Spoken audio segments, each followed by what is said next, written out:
everyone, we're back, and today we're talking about the box truck business. Yes, that is like something everyone is talking about. And my husband and I, we did try it. We started a new company and we did the box truck thing for a very, very short stint. When I say short, I mean like literally 1 month we did it. We made about $32,000, something around there. I'll tell you the lows we ran, but I'll also tell you the problems we faced with running the box truck business.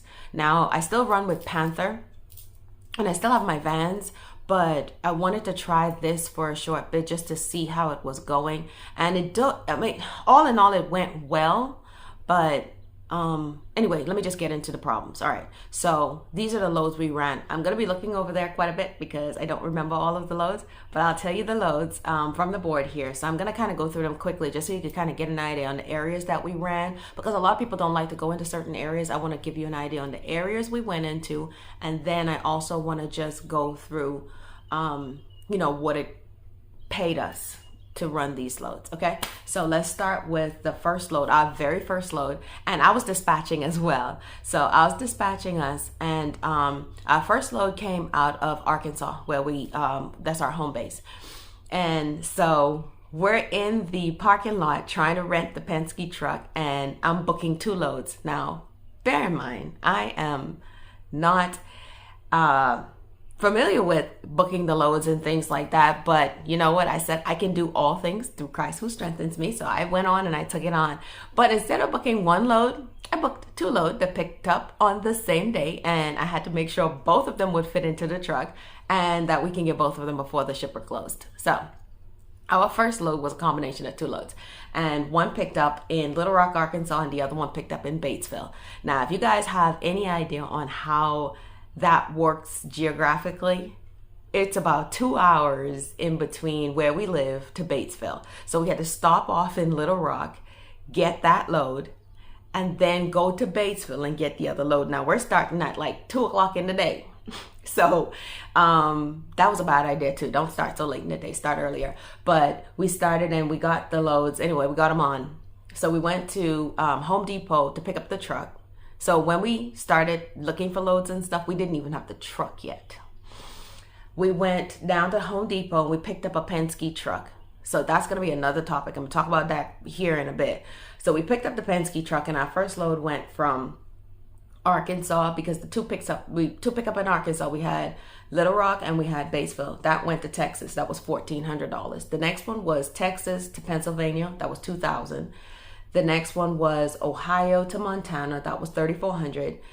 The other one, Montana, that was like a little short run. I think it was maybe 100 miles. We did that for $500. The other one was Utah to Wisconsin. That was $2,000. Wisconsin to Texas and Florida. That one I also had 2 loads on the truck. So we picked up in 2 places in Wisconsin, and we delivered one to Texas and the other one to Florida. That was $3,800. Then Florida to Massachusetts, that was $1,800. Massachusetts to Illinois, $2,000. Illinois to Florida, $2,000. Georgia to North Carolina, $900. North Carolina to Oklahoma, $1,800. Arkansas to Massachusetts, $2,850. Massachusetts to Arizona, $4,350. Arizona to Georgia, $2,700. Georgia to Louisiana, $700. So that came out with a grand total of $32,200. So if you can listen to some of the places that we're going from and to, you know that a lot of deadhead was involved, and a lot of this was cheap freight. Okay, cheap freight. So sometimes maybe $1.60 a mile or $70 a mile or something like that. Some of them were over $2 and things like that, but a lot of this was cheap freight. Okay, so we went from January 24th to the end of February, thereabout. We took our last load right there around the end of February, first day of March, something like that, right? So $32,200. But Penske, our great friend, they took, well, I didn't say take, because we had a rental agreement with them. So the truck that we were renting, it cost us for that period maybe $14,000, somewhere thereabout. So out of that $32,200, 14,000 went to Penske, right? So now, that's not a lot of profit when you think about fuel. Was probably another 10,000. So we did make a few dollars, but honestly, out of 32,000, if we had our own truck, we would have kept a lot more than that, because giving Penske that amount of money would not have happened. I mean, if we had our own truck, it wouldn't have cost us $14,000 to run our own truck for 1 month. Even with maintenance and things like that, it wouldn't have cost $14,000. But Penske is in business to make money, and we did have an agreement with them. But don't make that mistake. If your rental agreement is really, really high, you might need to consider waiting, or buying a truck or something like that, because you don't want to spend that amount of money on rental. That's a lot of money on rental, okay? And I know it was a bad deal, but we really wanted to try it out, so we did. Okay, that's what we did.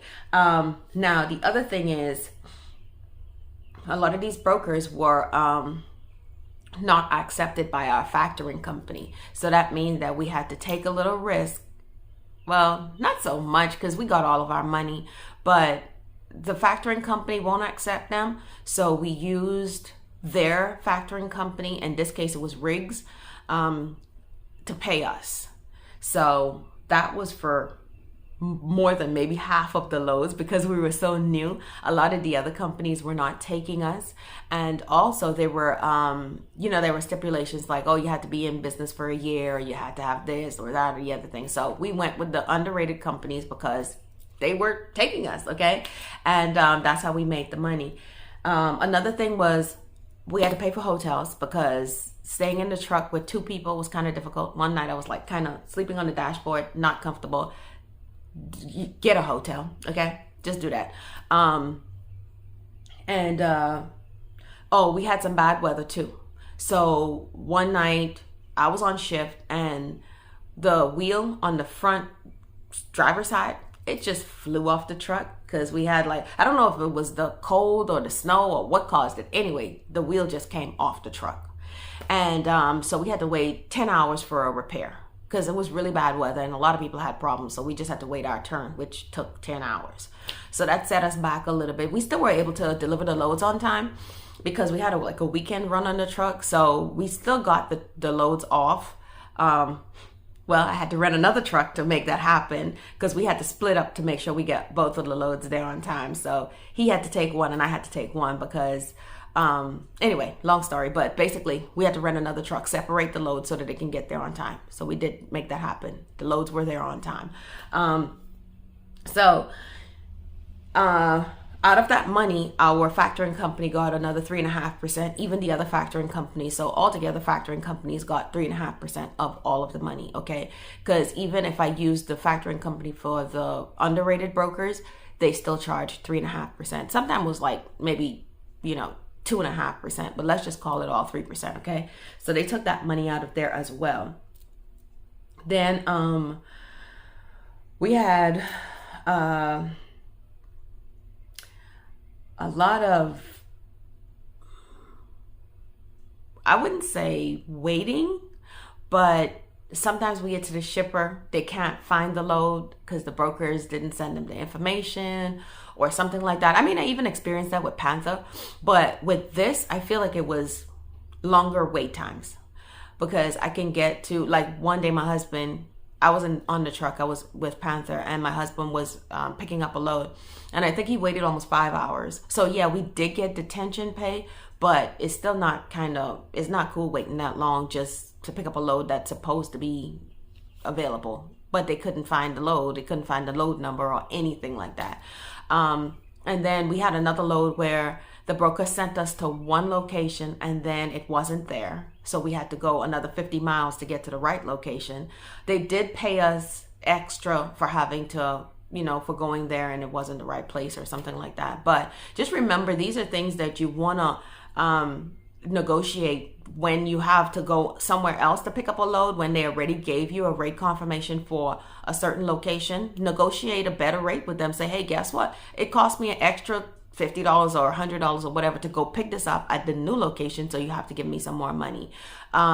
No. So please give me some more money. You have to give me, but please give me some more money because, you know, you told me to go here. I went here and that's not the right location. Another thing was truck ordered, not used. We went to pick up a load in Illinois and they didn't need the truck anymore. They decided that they were gonna just make a full load out of it and wait like, you know, a couple more days until they got a full load before they shipped it out. So we had that broker, he sent us the extra, well, not extra, but he sent us the 150 for truck ordered, not used, because they didn't need the truck anymore.